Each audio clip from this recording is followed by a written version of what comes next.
Hello friends, welcome back all of you in PV pharmacy. तो आप सभी कैसे हो? आई होप आप सभी ठीक ही होंगे। Myself सुवी।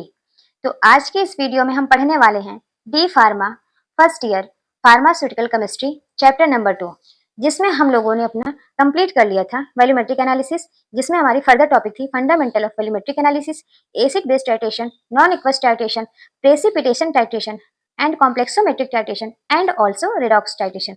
ये सारे टॉपिक्स हमने कंप्लीट कर लिया था। तो आज की इस वीडियो में हम पढ़ेंगे ग्रेविमेट्रिक एनालिसिस एंड इसका प्रिंसिपल एंड मेथड, जो कि बहुत ही इंपॉर्टेंट टॉपिक है अकॉर्डिंग टू योर सिलेबस। तो आप सभी वीडियो के लास्ट तक जरूर बने रहिएगा। तो चलिए शुरू करते हैं आज की अपनी इस टॉपिक को, gravimetric analysis. So what is gravimetric analysis? मतलब ग्रेविमेट्रिक एनालिसिस क्या है? The word gravimetry refers to the mass. ये जो वर्ड ग्रेविमेट्री है ये रिफर्स करता है टू दी मास, मास को रिफर्स करता है, मास को बताता है। Gravy which means mass, metric which means measurement. तो बेसिकली क्या होगा?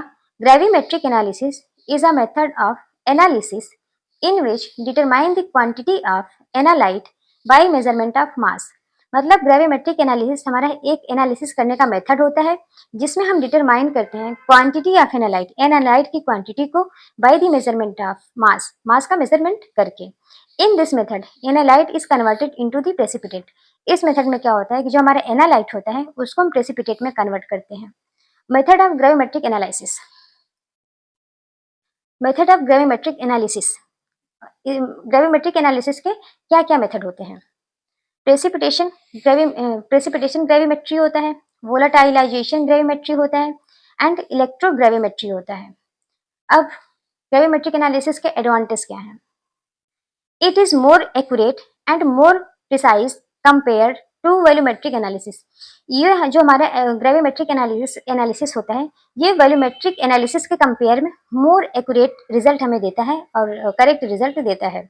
लेस चांसेस ऑफ मिस्टेक, इसमें मिस्टेक करने का बहुत कम चांस होता है, मतलब गलती करने का बहुत कम ही चांस है।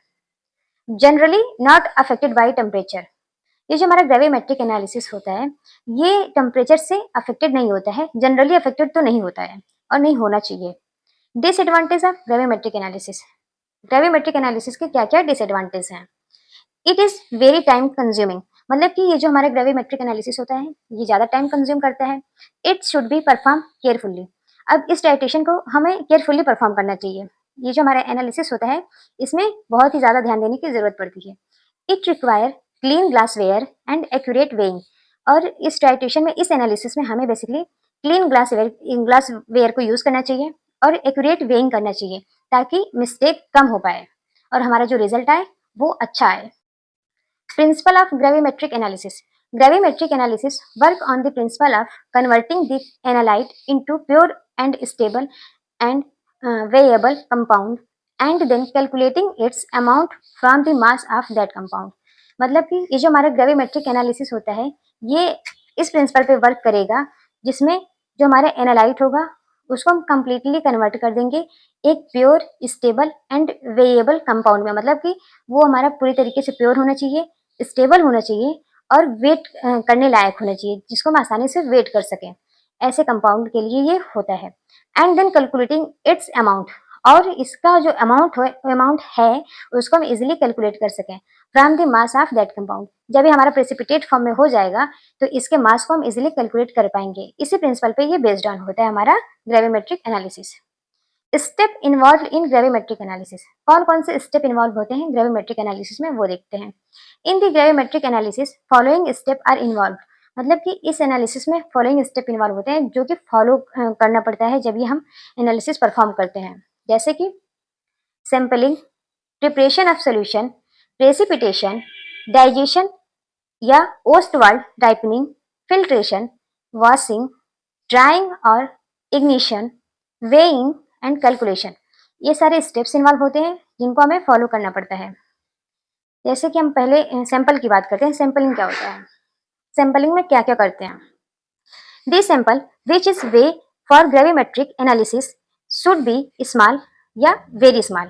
मतलब कि इसमें जो हम कंपाउंड का एनालिसिस करते हैं वो बहुत स्मॉल क्वांटिटी में हमें चाहिए होता है। Sample should be homogeneous. जब हम इस सैंपल को प्रिपेयर करेंगे तो हमारा जो सोल्यूशन फॉर्म होना चाहिए वो होमोजेनस होना चाहिए। जैसे कि आप मान लीजिए ये हमारा बीकर है, इसमें हमने वाटर ऐड किया हुआ है, H2O ऐड किया, और इसी में हम क्या करें, बालू ऐड कर दें, जो कि हमारा बालू होता है, ऐड कर दें, तो ये क्या हमारा होमोजेनस मिक्सचर बनेगा? ये हमारा होमोजेनस मिक्सचर होगा? नहीं, ये हमारा हेट्रोजेनस मिक्सचर होगा, क्योंकि ये मिक्स नहीं होंगे। तो it should not be expensive, ये हमारा ज्यादा महंगा नहीं होना चाहिए। This sample must be in powder form, और इसमें जो हम सैंपल यूज करेंगे वो मेनली पाउडर फॉर्म में होनी चाहिए। ये सब होता है सैंपलिंग में, सैंपलिंग प्रोसेस में। अब हम बात करेंगे प्रिपरेशन ऑफ सोल्यूशन के बारे में। To dissolve the sample, take a clean beaker and transfer the weight sample completely into beaker.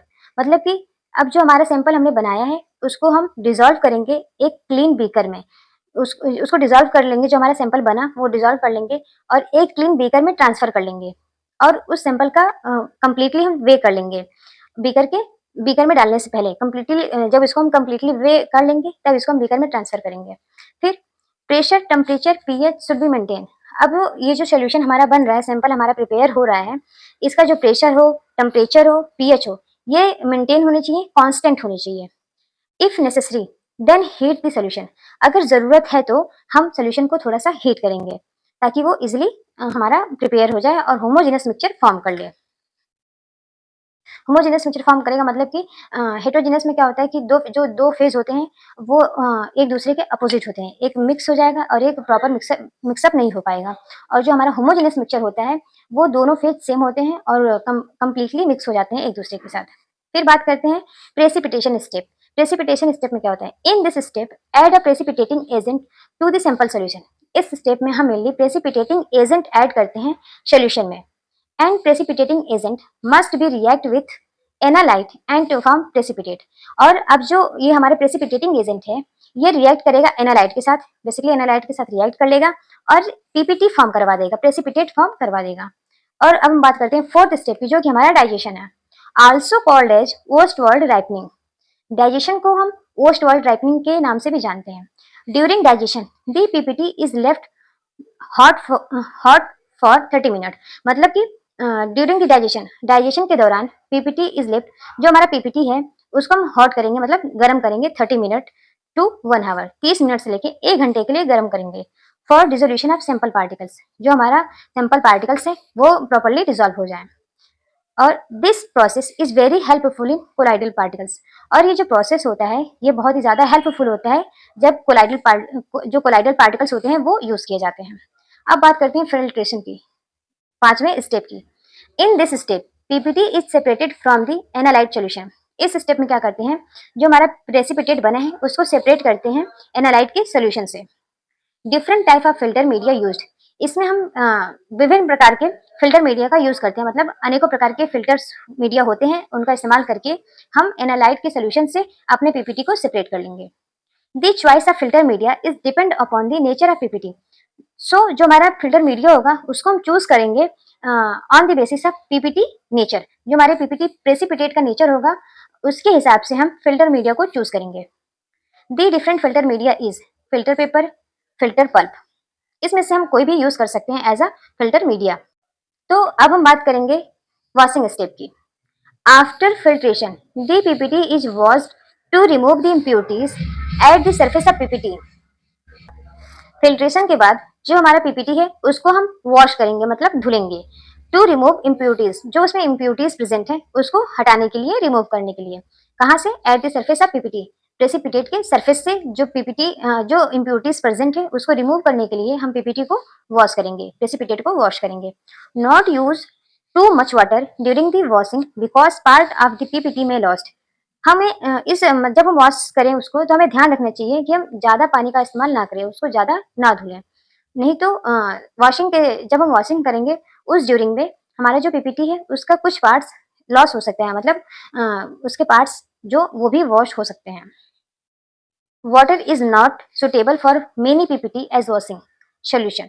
मतलब जो हमारा वाटर होता है उसका इस्तेमाल हम सभी पीपीटी के वॉशिंग के लिए नहीं यूज कर सकते हैं। So then use dilute nitric acid, ammonium nitrate etc can be used as a washing solution. तो जो हमारा पीपीटी वॉशिंग के लिए वाटर यूज, जिसमें वॉशिंग के लिए हम वाटर का इस्तेमाल नहीं कर सकते हैं, उसके लिए हम डाइल्यूट नाइट्रिक एसिड या अमोनियम नाइट्रेट का यूज करेंगे एज अ वॉशिंग सोल्यूशन।